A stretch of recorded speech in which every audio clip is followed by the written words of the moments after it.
ফেব্রুয়ারি 14ই ফেব্রুয়ারি 2010 সালের আজকের দিনে নানুর ব্লকের যুব সভাপতি যুব সমাজের নয়নের মণি ছিলেন আমাদের শ্রদ্ধেয় সম্মানীয় সোনা চৌধুরী মহাশয়কে নিষ্ঠুরভাবে নির্মমভাবে পালুন্দি কেলেন ব্রিজে হত্যা করা হয়েছিল। তারই প্রতিবাদে আজকে একটা শোভাযাত্রা এবং তার মাল্যদান করা হলো। এখানকার বিধায়ক থেকে শুরু করে ব্লক প্রেসিডেন্ট শুরু করে তার পরিবারের সকল সদস্যরা এবং আমরা যারা মামাটি মানুষের সৈনিক আমরা সকলে সমবেত ছিলাম। এই উদ্দেশ্যে সমবেত হয়েছি। আমি দল করছি 1993 সাল থেকে। 1993 সালে উচ্চ মাধ্যমিক পরীক্ষায় উত্তীর্ণ হয়েছি হাউসগ্রাম হাই স্কুল থেকে। আমি যে কথাগুলো বলবো সেগুলো তথ্যভিত্তিক বলছি, গিয়ে দেখে নেবেন। এবং নানুর থানা সংলগ্ন এরিয়ায় যেসব থানাগুলো আছে, মঙ্গলকোট বলুন, আপনি কেতুগ্রাম বলুন, বোলপুর বলুন, লাভপুর বলুন, বিভিন্ন থানায় 1993 সাল থেকে কেস হিস্ট্রিগুলো ঘাঁটবেন, দেখতে পাবেন প্রত্যেকটি থানাতে আমার নামে একের পর এক মিথ্যা মামলার অভিযোগ সাজানো হয়েছিল। এবং এই নানুরের চারকোল গ্রাম পঞ্চায়েতের চারকোল গ্রামের একটা কোঅপারেটিভ ব্যাংক ভোট নিয়ে সমস্যা হয়েছিল।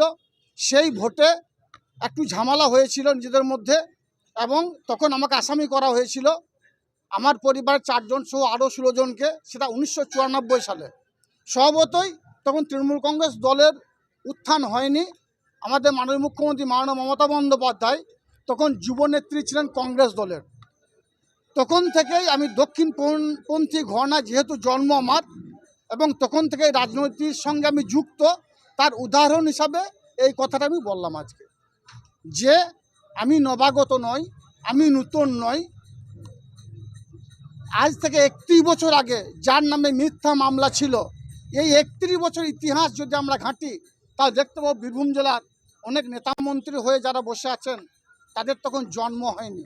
তারা তখন দলের ছত্রছায়ায় এসেছে কিনা আমার সন্দেহ আছে। সে বিষয়টাই আমি পরিষ্কার করলাম।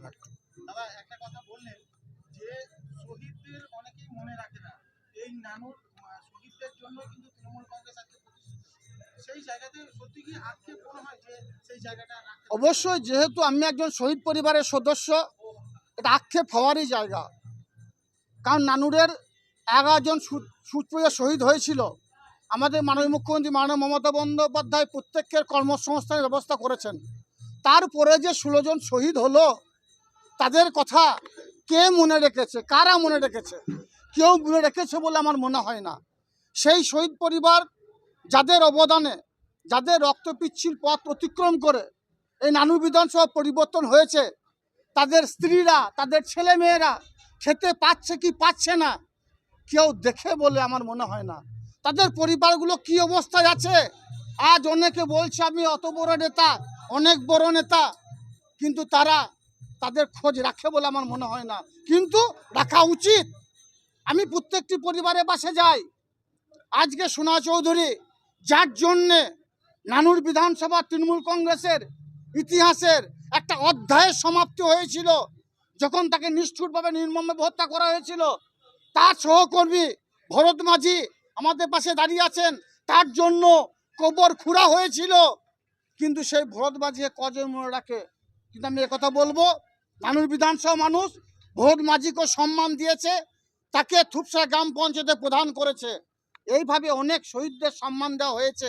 এখন অনেক আছে যারা সম্মান পায়নি, এখন অনেক আছে যাদের আক্ষেপ আছে, তাদের পরিবারের পাশে কেউ আসে না, তাদের কেউ জিজ্ঞাসা করে না।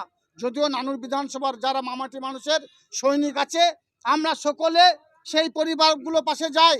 যেদিন তাদেরকে শহীদ করা হয়েছিল, যেদিন তাদেরকে নিষ্ঠুর নির্মমভাবে হত্যা করা হয়েছিল, যেমন আজকে এসেছি সেইভাবেই সেই পরিবারগুলো পাশে আমরা যাই। আমার আক্ষেপের বিষয় একটা, আমিও শহীদ পরিবারের সদস্য, আমারও বাবাকে খুন করা হয়েছে, আমার 2 দাদাকে খুন করা হয়েছে। কিন্তু অনেক জেলার বড় বড় নেতা আছে, তারা নিজেদেরকে বড় বড় নেতা বলে দাবি করে, তারা বলেন নানুরে এই করেছি ওই করেছি। তাদেরকে বলবো একটু খতিয়ান সাবমিট করতে। আবার দেখছি নতুন নতুন নেতার আবির্ভাব হয়েছে, তারা দলীয় কার্যালয়ে বসে বড় বড় ভাষণ দিচ্ছে। তাদেরকে বলবো তোমাদের ব্যাকগ্রাউন্ডগুলো একটু তুলে ধরার চেষ্টা করবে। তোমরা কবে এসেছো, কবে তোমাদের জন্ম হলো, কবে থেকে তোমরা তৃণমূল কংগ্রেস দলটা করছো, মমতা বন্দ্যোপাধ্যায়ের সৈনিক হিসাবে কবে তোমরা জয়েন করেছো, আর এই তৃণমূল কংগ্রেসটার পেছনে, দলটা করার পেছনে তোমাদের কি অবদান আছে একটু তাদের কাছে আমি জানতে চাইবো।